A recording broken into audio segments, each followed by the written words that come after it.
This podcast is brought to you by the Dunfield Retirement Residence, a casually elegant retirement community located at Yonge and Eglinton in the heart of Midtown Toronto. Customized living options complement your independent, active lifestyle.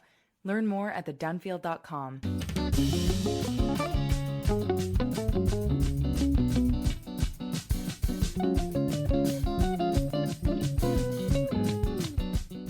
Amongst all the hate crimes that have been reported during this period, I can tell you that antisemitism makes up over 53% of this overall amount. That's 56 of 105 total occurrences. Since October 7th to date, anti-Semitic incidents are up 211% from the same time period. That's the voice of Toronto's police chief, Myron Demkiw, describing what he calls a staggering increase in demonstrations that have been going on in the city streets and the shopping malls, too, since the Hamas attack on Israel on October 7th and the resulting Israeli response. And while police have arrested 46 people and laid nearly 100 charges in connection with hate crimes, mainly for assault and mischief, they admit that's probably not nearly the true picture of what's happening out there because people aren't reporting or pressing charges. But here's what's most concerning. Hate crimes reported to Toronto police are now at the highest they have been in 10 years. They're up 41% over last year. And not surprisingly, more than half of these hate crimes reported since October 7th are against Jews. 56 out of 98, with 20 against Muslims and 11 against LGBTQ people. And there's also a lot of anti-Semitic graffiti out there. You can read all the actual numbers. I've put the link in our show notes to the story. But as we've been reporting, because of all of this, some Holocaust survivors have been speaking out, saying it all reminds them of 1939 again, with the targeting of Jewish businesses and harassing of Jewish doctors and Molotov cocktails targeting a synagogue and efforts to ban a menorah lighting tradition in Moncton.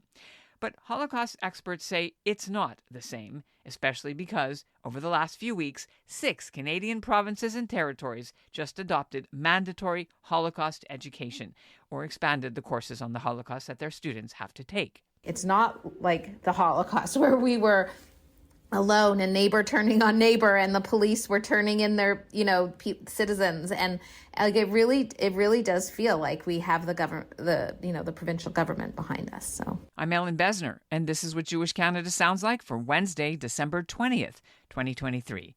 Welcome to the CJN Daily, a podcast of the Canadian Jewish News, sponsored by Metropia.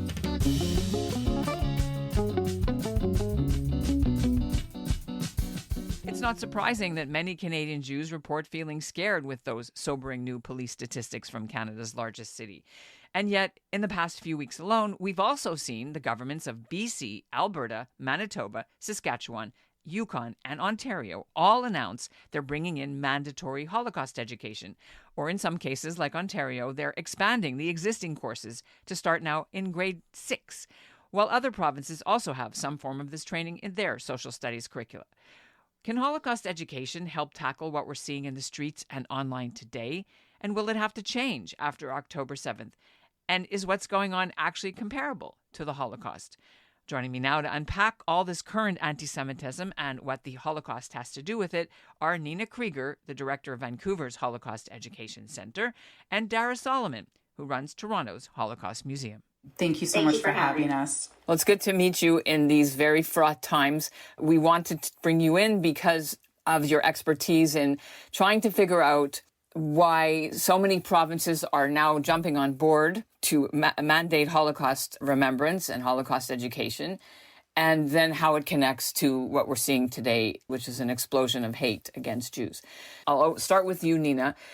The Holocaust Education Center has an exhibit on now about youth and Nazi propaganda, which I found extremely timely. Thank you for that. It certainly is a timely exhibition, Age of Influence, Youth and Nazi Propaganda. And it's something that we've had in development over about 2 years, and it was really in response to educators contacting the VHEC more than ever, looking for tools that promote critical thinking, media literacy. Students encounter potentially hate, anti-Semitism, and of hate of other forms on social media feeds and other formats. It's amazing to see the work that happens among students and how they make the connections between the Nazi era and media that they might encounter in their own in their own moment. So we've certainly had a really strong feedback from teachers and students, and it is truly more timely than ever. The propaganda that came out in 1939 brings me to the question that a lot of people have been discussing, which is, oh, we're back in 1939 all over again now that Hamas did a massacre.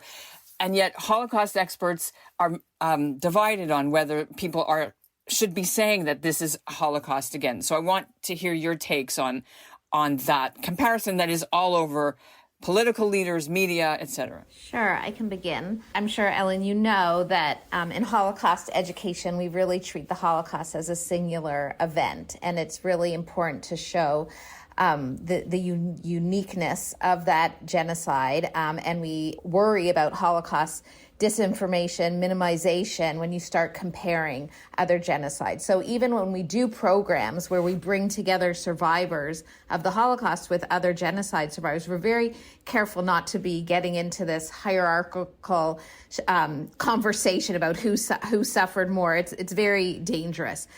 But right away, I think on October 8th, it was out there, right, in the conversations, comparisons to the Holocaust, and our survivor community themselves were talking about not that they were similar, but that this reminded them of the feelings they had during the Holocaust, and they started talking about the fear that they were beginning to feel. So it was very quickly out there, but at the same time, I still think that we as Holocaust institutions have to be really careful in the language that we use. Like, yes, it was the bloodiest day for the Jewish community since the Holocaust, and I think that's okay. But when we start talking about yellow stars and the fear, I think that's very dangerous. And the big difference is, at least here in Toronto, we're seeing we have the support of the government, because you mentioned, Ellen, we're going to be getting into the Holocaust education expansion that the provinces are doing.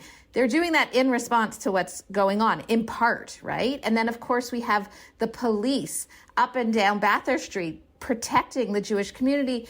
The leadership of Toronto's police came to the museum 2 weeks ago. They did a deep dive into the museum and then sat with us and community leaders for about 90 minutes about how they are there to support us. So I think right away we see we're not in the same boat, and we have to be careful to make those comparisons. The evocation of the Holocaust that is the most striking, I think, is that on October 7th, we witnessed the single greatest massacre of Jews since the Holocaust. And I think that is a deeply resonant fact. But here in Vancouver also at Kristallnacht, which we observed on November 9th, that commemoration, we had all levels of government represented, police protection. And in my remarks, and also the closing remarks of the rabbi at our partner congregation, Beth Israel, really noted exactly that distinction that Dara pointed out, which is the political support, the protection of law enforcement, and now across Canada, an increasing awareness of the importance of Holocaust education. So I think those distinctions are very relevant. But in terms of the imagery, the use of it, so when Israeli leaders and Israeli politicians use this to then say, we're going to, send you all to hell, how does this impact the trouble that it causes here in the diaspora for you guys? Like Holocaust education, even for people not in school, but older people have to be reminded why we don't, it's not beneficial to go out wearing a yellow star, that it really, it re-victimizes the Jewish community, and it makes comparisons that aren't really helpful to create dialogue, and it just minimizes the Holocaust, which maybe in the moment doesn't seem relevant, but long-term, over and over again, doing this ends up minimizing it, and then people can sort of chip away at the facts and start questioning the validity of the facts of the Holocaust. And I think by making these comparisons, you kind of open that up a little bit. And I see that as the Holocaust recedes in time, our mandates as Holocaust museums and education centers that are repositories for Holocaust documentation, that this is more essential. And I think we're very wary as professionals of distorting the facts. And those distortions, or the use of Holocaust symbols, of course, are very triggering potentially to Holocaust survivors, descendants, and the Jewish community broadly, potentially. We work with Holocaust survivor speakers, and there was a discussion among the speakers working in classrooms today about how if they should engage with the current conflict, because they are presenting to students as eyewitnesses, speaking about and reflecting about their lived experiences during the Holocaust and its aftermath, coming to Canada and so on. And they felt that they could not ignore what is transpiring. But I think we emphasized they could reflect on how they feel as Holocaust survivors, witnessing the surge of anti-Semitism that we're witnessing today, that their reflections as survivors were particularly meaningful and important for students and others to contemplate. So really anchoring in their lived experience, but giving them the opportunity to reflect as survivors on this really perhaps unprecedented moment. Why didn't they want to engage about Israel-Palestine? This is what the students are seeing on their feeds and on their TikToks. So how do you have a dialogue with kids? It's a good question. And we haven't quite gotten there where we're bringing it into the dialogue session. We are framing at the start of the tour that we give for students that we start out by explaining they're in a Jewish community center. We explain what a JCC is because many have never been in one before. And we say this is a particularly challenging time for the community since the attack by Hamas on October 7th and the war that's ensued. And so community centers are a place to bring together. So we do it in this very soft way. And we've started to have conversations about how to bring it up after their visit. And one of the challenges is the students have just learned about the Holocaust, and usually they're completely new to the subject. And it's heavy and it's complicated. And there's so much to discuss after the heaviness of that conversation that it's very hard to then introduce the subject of Israel, Gaza, the Middle East, because they have no foundation for it whatsoever. We are so in it, but we forget that the average kid in Toronto has no idea really what's going on. And so we do want to take advantage of the opportunity, like Nina said, the survivors want to do that.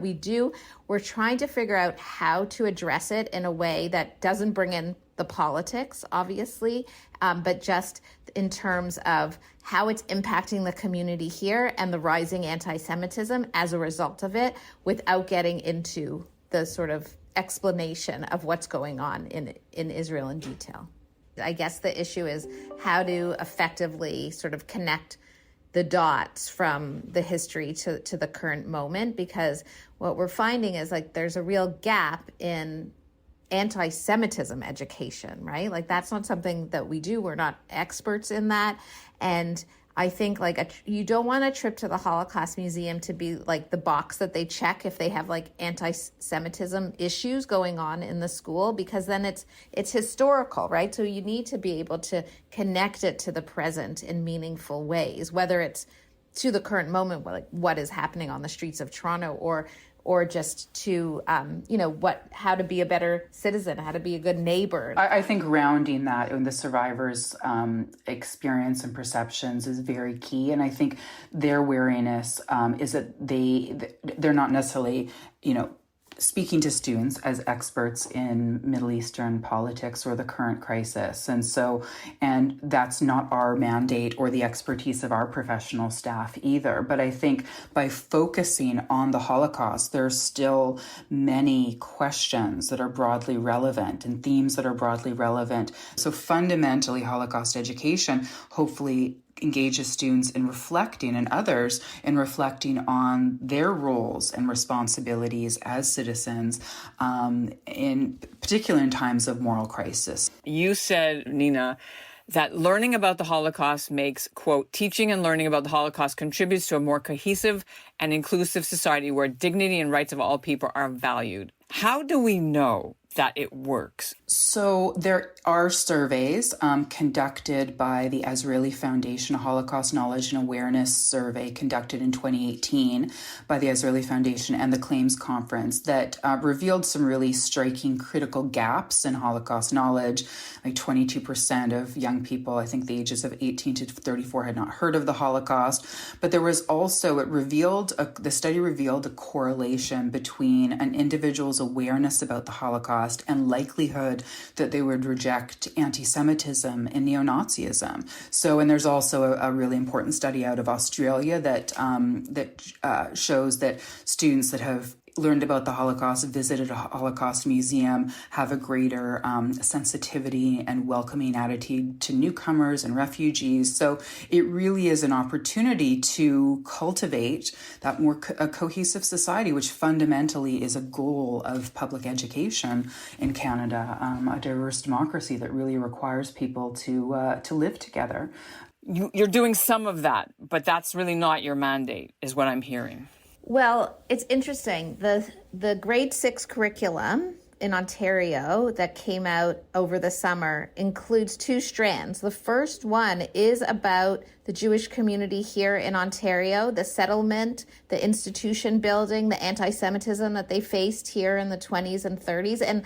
And we advocated for that because we really don't think it's appropriate to just introduce Jews as victims of the Holocaust to students who don't know anything about Jews and have no connection that, there's actually long-standing Jewish communities in our cities, and not just in Toronto, but in other parts of the province as well. I mean, many of them have left, but there was Jewish communities, sprinkled around the province, and that's really important. And so the work of the Ontario Jewish Archives, all those stories of institutional building, will be a strand that is taught, and we want to make sure teachers have what they need to teach that. And then when they get to the second strand, which is more about the Holocaust, however, still very much in the Canadian context and the response of the Canadian government, then they at least they have this foundation that they can build upon. And then in grade 10, it's yet to be written, the curriculum, but what we hope is that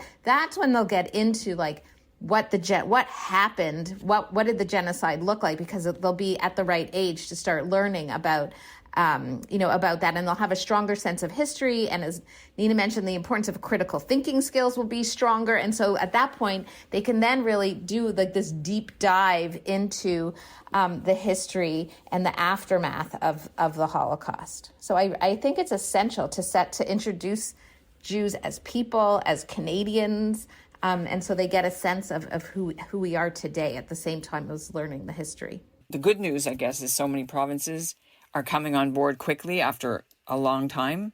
Maybe you wanted to close on a hopeful note. I do. I mean, I think the week that we announced Holocaust education was being expanded into grade 10 and the announcement of the resources for grade 6, I was feeling really down. I had to keep changing which door to drop my son off at school because of the security measures that were being implemented, and driving up Bathurst from downtown all day, seeing the police presence outside every school. It was really frightening. I've never experienced anything like that, and had a bit of naivete thinking I wouldn't in my lifetime see that. But making that announcement that we hosted at the museum with all the ministers behind us, I really did feel like they are with us. They know what we're experiencing, and they are concerned themselves, and they are taking action. So I really do feel hopeful. I think the same in BC. When the announcement took place, this is a really, really challenging time for the Jewish community, for Holocaust survivors, for their descendants, for everyone. And the announcement and the eloquent words of Premier David Eby and the supportive cabinet, and really the acknowledgement that Holocaust education is vital and will be learned, and all students in BC will have an opportunity to engage with the Holocaust and the questions and themes that it raises, was really so wonderfully received. And it was a really heartening, positive, very light-filled announcement during dark times. And so I think there's lots of work to be done, but I think our museums are doing this work on a daily basis and recognize the needs and opportunities to reach more students and more teachers, and also professional groups and a diversity of adult audiences as well. Okay, well, we'll end on that good, positive note. And I thank you both for sharing your experiences from West and East Coast to us. Thanks for being on the CJN Daily. Thank you so much for having us. Thank you, Ellen. And that's what Jewish Canada sounds like for this episode of the CJN Daily, sponsored by Metropia. Integrity, community, quality, and customer care. One more note that we're not in 1939, even though it feels like it for some people. The federal government announced Tuesday it's giving out another $5 million during this Israel-Hamas war to help at-risk communities in Canada hire more security guards and bring in safety equipment for Jewish community centers, offices, and daycares. And that's on top of another $5 million it announced a month ago. All the money has to be spent before March. And that's our show for today. Thanks for listening to the CJN Daily.